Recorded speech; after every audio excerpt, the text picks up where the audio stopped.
Apple just had their biggest event of the year where they announced 4 new iPhone 14s, starting off with the standard models, where the biggest visual difference this year is in the fact that there's no longer a mini version, and instead Apple went with a standard 6.1-inch iPhone 14 and a new 6.7-inch iPhone 14 Plus. Now, outside of the bigger screen and the larger battery, which by the way Apple says gives the iPhone 14 Plus the best battery life on any iPhone, the two phones are otherwise identical, and the biggest upgrade to them, of course, is in their camera systems, where their new 12-megapixel main camera comes with a larger sensor, larger pixels, and a faster aperture, resulting in what Apple is claiming to be a 49% improvement in low light. And when it comes to photos exclusively, the new photonic engine takes computational photography even further, with Apple claiming 2.5 times better low light from the main camera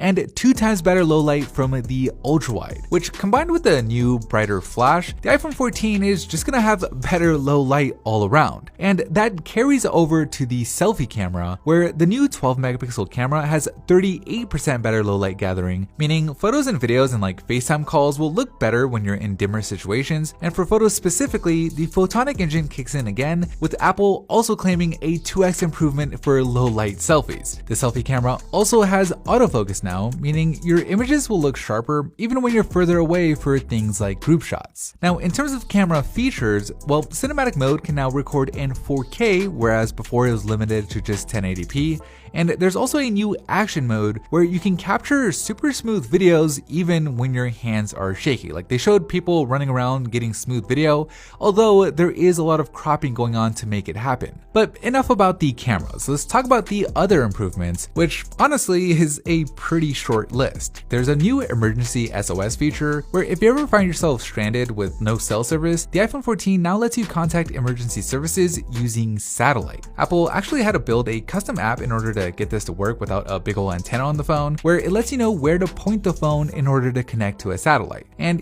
while it's limited to just messages and location, it's enough to get the message out and even update your location in Find My. Another safety feature they added is called crash detection, where using the multiple sensors in the phone, if a car crash is ever detected, the phone can automatically notify emergency services and contacts, which, is pretty cool. These safety features are hopefully things that you'll never have to use, but there is something nice about knowing that you have them in case you ever need them. Outside of that, I guess the only other thing that's new with the iPhone 14 is there's no longer a SIM slot, with it only working with eSIMs now. So it's definitely not the biggest upgrade. In fact, they're not even using a new chip under the hood, with it being the same A15 Bionic chip used in last year's iPhone 13 Pro. The iPhone 14 comes in 5 new colors in Midnight, Starlight, a new shade of blue, purple, and product red, and pricing starts at $799 for the standard iPhone 14 and $100 more for the bigger iPhone 14 Plus. Pre-orders open this Friday with availability on September 16th. Okay, but now it's time to move on to the Pro models, which unlike the standard ones, actually got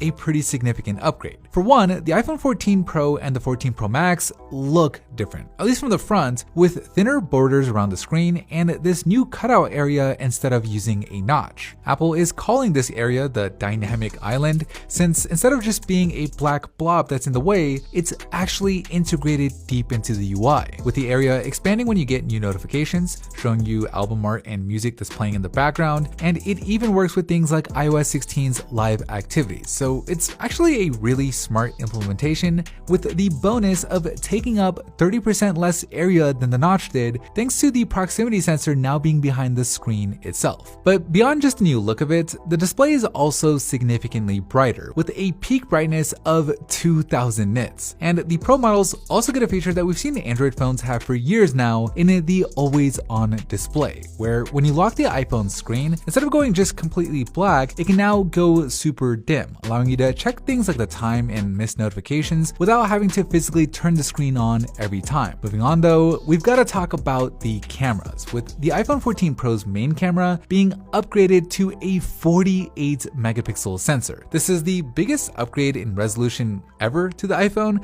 and while for the most part you won't be taking advantage of all that resolution since it does bin down the image to 12 megapixels for better low light performance, if you want it, you can take 48 megapixel stills if you use Apple's ProRAW feature. But I think the coolest thing about having such a high resolution sensor is Apple is able to bring back that popular 2x zoom option, with it just cropping in on the center of the sensor without losing any image quality. Of course, you're still getting that dedicated ultra-wide lens and that 3x telephoto lens, and just like on the standard iPhone 14s, all of these cameras, including the selfie, are seeing significantly better low light photos. It's a full 3 times better on the ultra-wide camera, 2 times better on that main camera, and 2 times better on the telephoto camera thanks to the iPhone 14's new photonic engine. On top of that, the Pro models also get a more advanced True Tone flash with 9 LEDs that adjust in pattern and intensity based off of your focal length, and in terms of video, while you get the same updated cinematic mode and action modes as on the standard iPhone 14s,